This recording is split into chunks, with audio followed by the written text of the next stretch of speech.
It's Monday, February 13th, 2023, and you're listening to Tell It Right podcast with Mike and Jared. Welcome back for part 3 UFO conspiracy. All right, so back to what you were saying here with, I'm sorry, repeat what you said again. I just had a brain. Oh, I was saying that in 2020, the government, there was all that footage that Tom DeLonge, he was like part of the ambassador to. Like the Navy came out and said, they're like, yes, there are UFOs. Like there's no doubt about it that there are UFOs. Now they can't say that it's like extraterrestrial, but there are things flying around that they have no idea what they are. Right. And the problem that I find with it is they told us this flat out. And because it was during 2020 and the break of the pandemic, nobody gave a shit. Like there was no mass hysteria because we were too worried that we had to wear a mask on our face, and I couldn't go to the grocery store without somebody like hacking along on my shoulder. Because Walmart's not open for 24 hours anymore because they're too busy shipping shit to the lizard people in the tunnels. Okay. And we have no toilet paper. No fucking toilet paper. So I'm glad you brought that up. Okay. So I had mentioned in either one of these last two podcasts here that I went on a UFO tour in Sedona, Arizona. Yeah. Okay. And I mentioned the person Melinda Leslie. She's a ufologist, that's I guess in the ufology world, in UFO conspiracy world, she's considered, somebody on the top, I guess you can say, somebody that's well respected. Grand Moff. People. Yeah, she's like a grand moff. She's wearing a cape and with her little dingling hanging out. But she's queen of the 34.5s. Yeah. You probably should Google her. Anyways, so Melinda, she's got some batshit crazy things too, where like she's been abducted. Now she doesn't say that they're from extraterrestrials though. She says it's from deep state government people who are running these experiments, and she claims that they're like experimenting on all kinds of things where they take DNA samples and all that, but they're also doing psychological things. So people are actually dressed up like aliens or something like that. Yeah. But they're also giving you a bunch of drugs, so you're not really aware. Like you're just kind of like everything's blurry and you really can't see. But she gets into that she's regained consciousness to notice that there's regular human beings and then people kind of dressed up in suits, but they're acting like she's been abducted and I don't know, and brought to these deep underground bases or tunnels, whatever, But then there's this she does the UFO tours and all this crap. Well, one of the guys that was part of that To the Stars thing that Tom DeLonge did, his name's Jim Semivan, and he was part of the CIA. I forget his exact title and role, but he was considered the UFO help desk in the CIA. And now I'm not saying, his job was to do shit in the United States and, make people think otherwise and fuck with their mind and all that crap. No, he was getting reports of everything overseas. So everything out of Russia, China, UK, wherever, wherever, because that's what the CIA does. Their job is outside of the United States to gather intelligence to protect the United States. So he was somebody that started understanding this at a long time ago in like the 80s. And, for many years, none of this made sense to him, why we were keeping secrets on it. And then, this is where Tom DeLonge comes in, where somehow Tom DeLonge lit a match that brought all these people together and were like, yeah, we want to do this. Let's fucking do it because, you're popular and there's a lot of people that could probably follow you, that might actually buy into this, and this might actually help us, because Tom DeLonge does have a diverse fan base when you think about it. What if Blink 182 was just mind fucking us to think that there's aliens the entire time? Right.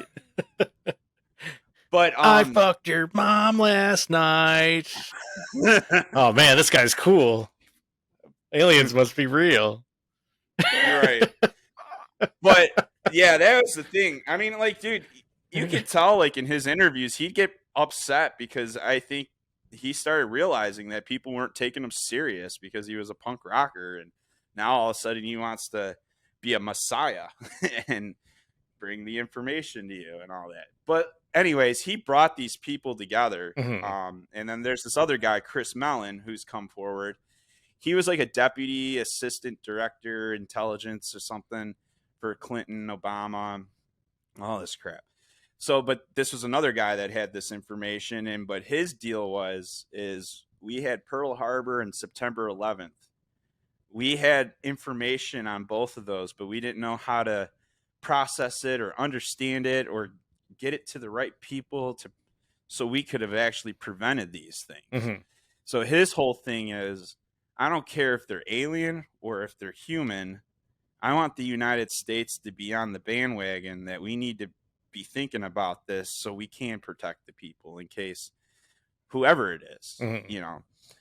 So, but Jim Semivan, though, once this was all kind of rolling out, he came to Sedona and he specifically reached out to Melinda, kind of like how I was. Like, I've always seen Melinda's, you know, things on YouTube, but you know, then I found out she had the UFO tour, so I'm like, well, fuck, I'm gonna go with her because I've seen all of her shit on TV. So yeah, you know, why not do the UFO tour with her? You know, because I do respect her, you know, everything she's ever talked about.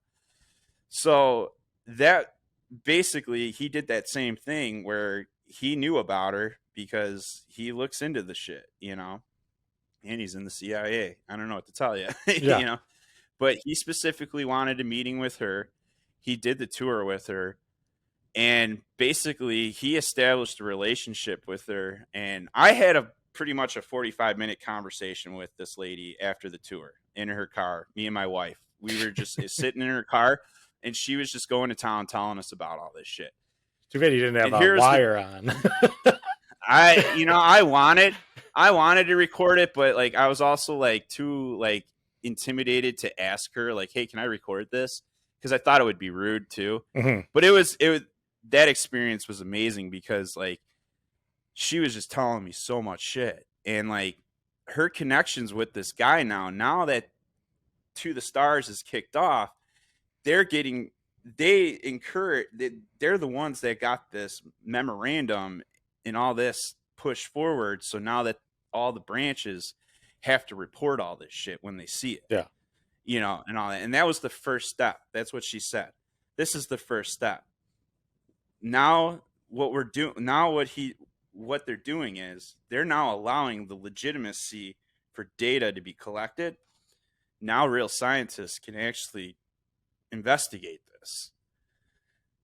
Because if you think about it, like, yeah, we got pictures that date 70 years back with this crap. But it wasn't until the last 30 years that we that our fucking aircrafts and like all of our military equipment have this crazy state of the art sensors on there that can pick up some of the craziest frequencies and stuff like that. that's because we got it from the aliens. Right. Well, regardless of whatever, we now have technology that we can legitimately collect data, and if we see something crazy like that, well, we've proven that what do you call it, targeting systems and all that can actually lock on them, you know. And so now it's a matter of, you know, figuring out how can we get more data from this, create the fucking database, get the legit scientists to actually review it. But in that, so she was saying that. And then she was also saying, but here's the other kicker. And this is what this Jim Semivan guy said.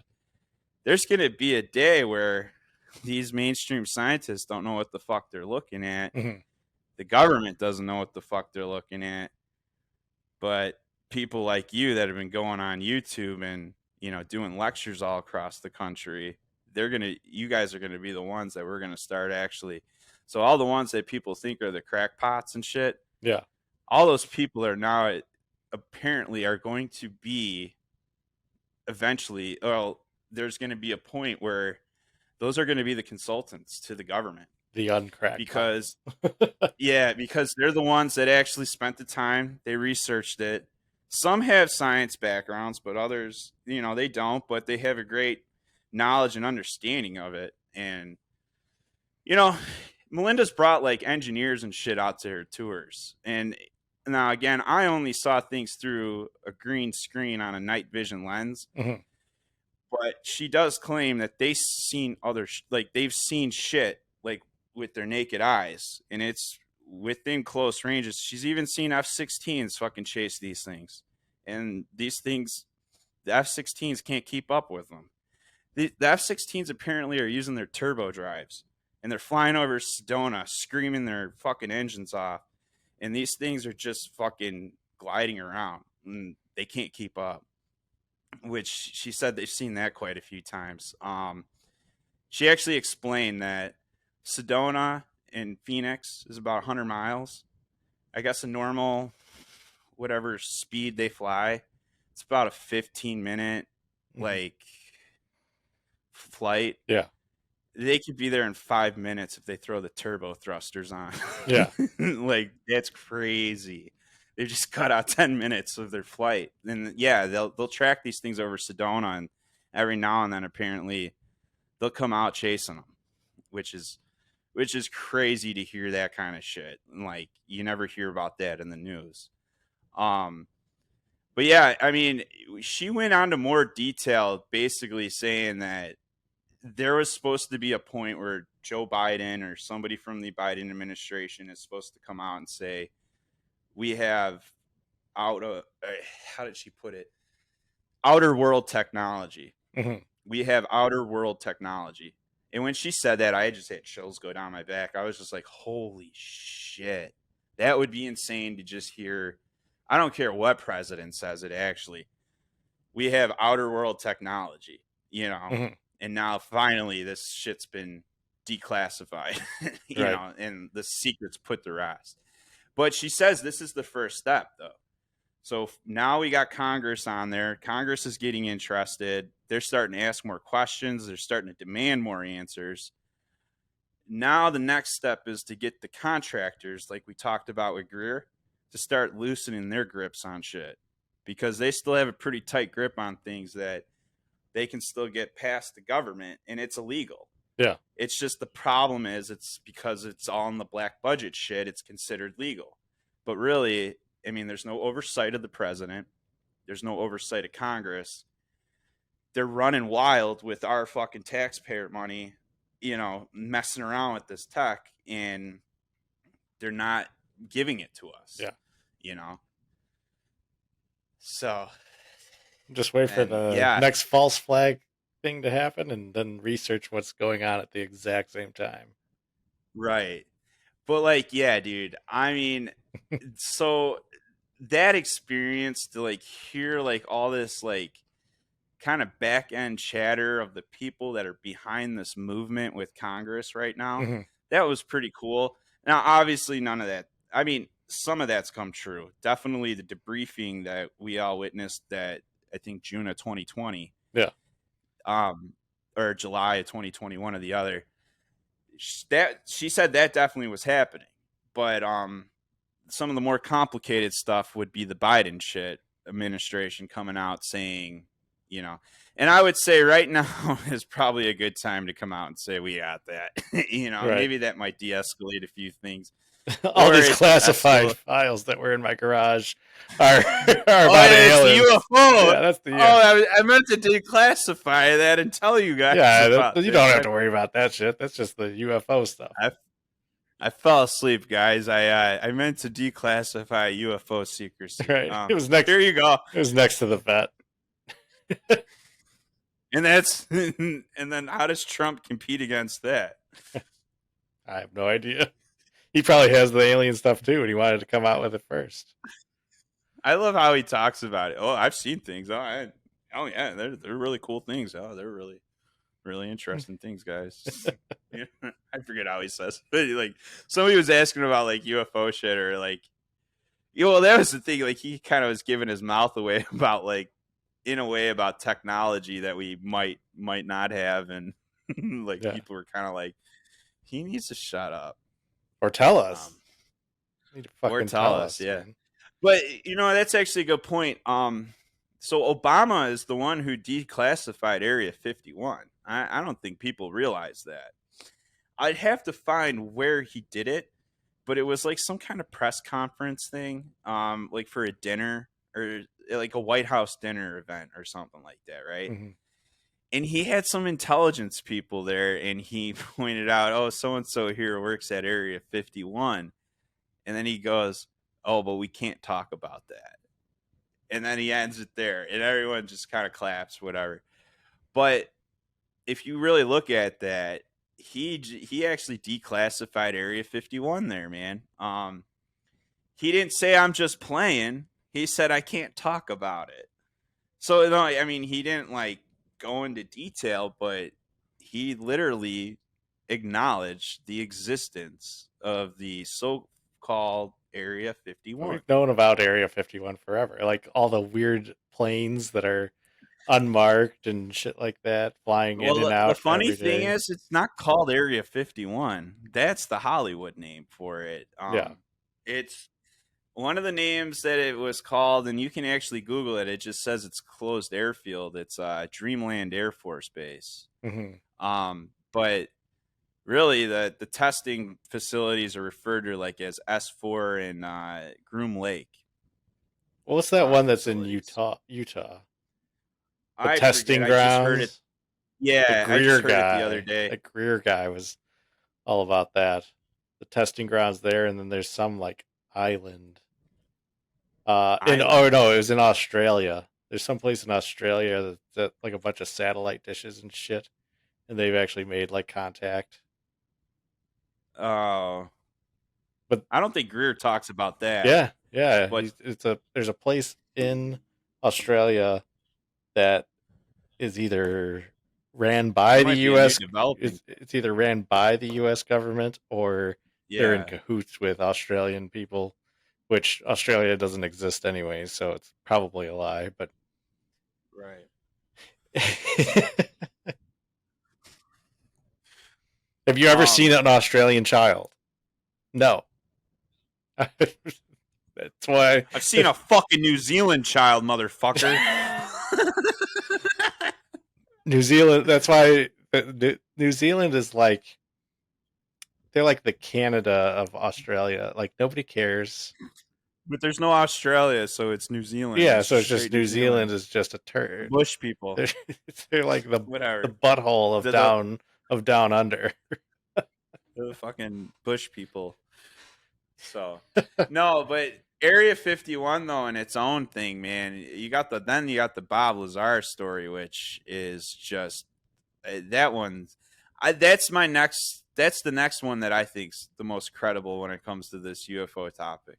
I'm kind of more on the basis like some of this might not even be UFO. It might, because if you get into some things like not Randall Carlson, Graham Hancock. Mm-hmm. Graham Hancock believes civilizations. There's been that's why him and Randall Carlson work together. Randall Carlson's the geologist and climatologist, and then he's the archaeologist type dude. And they work together because they're trying to figure out that there might have been human society that had been advanced, either even more advanced than what we are now, that might have been wiped out from cataclysms. And they really think that there are structures that are, that there are places with around the world, like Atlantis. well, I mean, well, actually, like, let's just say, like, I think they were in like Tennessee or something, Oh and they yeah, were next to a hill. But what they were seeing there's a is like this was pyramid. like an old riverbed, and it was more structured. Like, yeah, they're seeing this like where things that we believe are nature built could have been human built, or like how we built the Mississippi. Well, we didn't build the Mississippi River, but we made major modifications to it to prevent it from doing what a river naturally does. Because Yeah, a river will erode like, and yeah. yeah, and it will move, Yeah. right? So it won't. So if it's going in a straight line today, 100, 200 years from now, it could be cocked over to the left or the right, sort of deal. Yeah. So that's what they're kind of finding, and yeah, and well, when you watch that Bob Lazar documentary, this is what I thought was crazy: is he comes out and he says, "Well, what I was looking at looked like it was dug up out of the ground, like it's been there for like hundreds to thousands of years, Mhm. you know, not like it was crashed or anything like that." So, but yeah, like the Bob Lazar story is crazy because like if you look him up, there's nothing to back up what he claims that he went to MIT and all this shit. But he claims he worked for Los Alamos Lab. He's built a rocket car. Like, there's a lot of people that will vouch and be like, yeah, Bob Lazar was smart as shit. He was crazy too. Like, he would do some of the crazy, batshit craziest things, like build a rocket car, you know, and stuff like that. So he understood propulsion really well. And apparently he was recruited to work at the Area 51 or Groom Lake S4, whatever it was, for a contractor. He doesn't really get in. I forget who. He doesn't really get into that, but he had like a handler and all this stuff. And yeah, you'd have to go into Vegas, fly on the Janney. You know what the Janney planes are? Yeah, the unmarked, just random ass fucking planes that they have. They're white planes with the Yeah. red stripe that goes on them. Yeah. Yeah, I mean, they'll tell you online that they're government planes, but yeah, he has to hop on one of those, and then he flies to Area 51 from there, and then he goes to work. And he was reverse engineering with, I think, like a propulsion system or whatever. And he claims that they invented this thing called element 115. Yeah. So back in the 80s, that didn't exist on the periodic table of elements.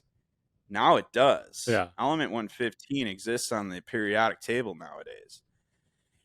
Yeah, and he says that's the key, the fuel source to making this 0 point energy shit and making an anti-gravity craft actually lift off.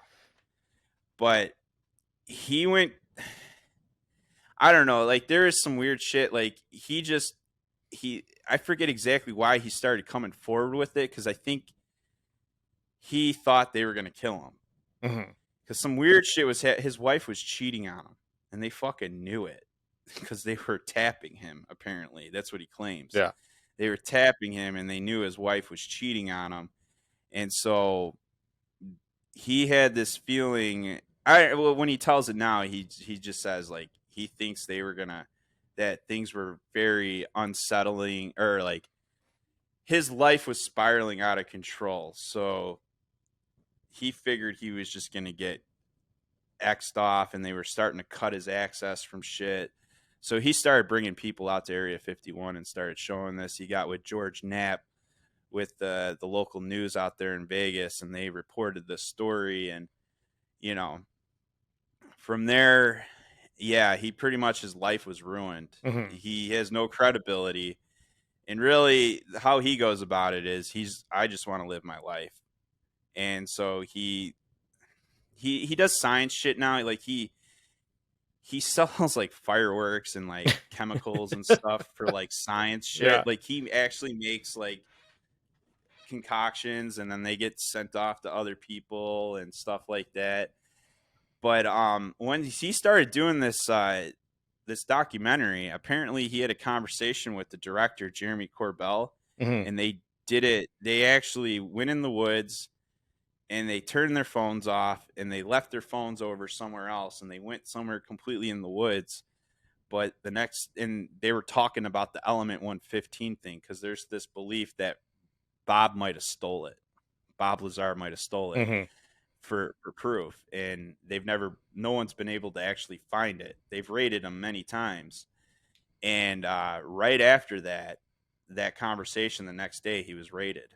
Really? And yeah, and they wouldn't tell him why. And so that's in that documentary. They talk heavily about his raid and all that shit. But it's just crazy because, yeah, he comes off like, I'm just a normal dude. I just want to live a normal life. I don't even really fucking care about this anymore. It's destroyed my life. Yeah. I really just want to put it behind me.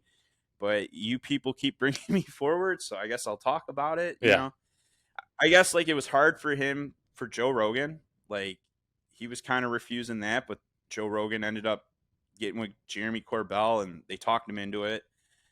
He didn't really even want to do the documentary either. He was just like, no, I've just been, you know, I've been shunned so hard on this that it's not even funny. But I want to tell you what about the guy, man. Like, what didn't make sense in the documentary about him is, so he's coming out with this UFO shit and he's trying to stay alive, but now he's getting in trouble with the law because he invests in a brothel that's like unlicensed and all this crap out there in Nevada, and there's a whole scheme going on, and he's kind of wrapped up in the middle of it. And this George Knapp guy at the news, he's like, dude, Bob, you got to separate yourself from this. And I don't know. I guess discrediting him, man. They're just trying to ruin his name. Right. Well, they did shit too, apparently, where like they would come to his house right when he would leave, and they would open his windows and shit and like open his cabinets, and they would just do all this psychological shit to him. So when he'd come home, he'd be like, did I leave this open? Like, why is all this open? Yeah. You know, what the hell's going on? And yeah. And so, yeah, the Bob Lazar story, I find it to be a pretty credible one, and one that like would make a lot of sense. Like, yeah, maybe somewhere in World War II, maybe when, you know, with the Nazis, we found things that they were experimenting on, and then we found, you know, that they were digging these out of the ground, and we found an area where, you know, there's more of them, and we brought them over back to the States. We built Area 51 in the 50s or something, and yeah, we've been reverse engineering it since. You know, like Greer says, you know, Greer thinks by like 1959 or something, they figured out anti-gravity. Yeah. And shit like that. So yeah, who knows? But I mean, Bob Lazar, he's pretty much how he explains it is he was just asked to figure out the propulsion system that they put in front of him. There was times he got to go into these crafts. They were really small. He didn't think normal people could fit into them, like into like the cockpit areas and stuff like that. But there was times that like he'd try to look through a window and people would be like, keep your eyes forward and shit like that. So, I mean, there's things that makes that add up, but then there's the parts of his history, his high school or his educational history, and like in working at Los Alamos, and it's just not there. Well, maybe it doesn't exist. Maybe they've removed it to discredit him. Right. Well, that's what he's saying. They did do that to discredit him, but you know, there is that other aspect too, that this could all be bullshit, and that's why it doesn't exist. You know, but yeah. But no, they're all fascinating, dude. I mean, we got 3 fucking episodes out here today, guys. So I think we're gonna wrap episode 3 up here. But this was good. Full moon weekends, they're proven to have some good content here. I like what we covered though. Yeah. But you know, make sure guys you're following, you're listening, or well, obviously listening. We need you to do that.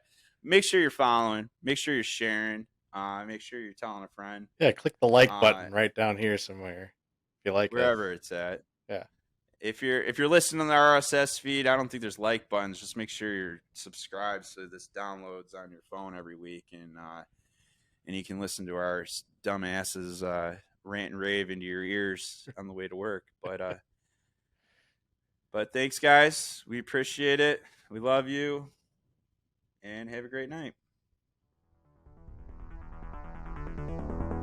That's our show. Please make sure to subscribe to catch all the latest episodes of Tell It Right podcast. Thank you, and we'll see you next time.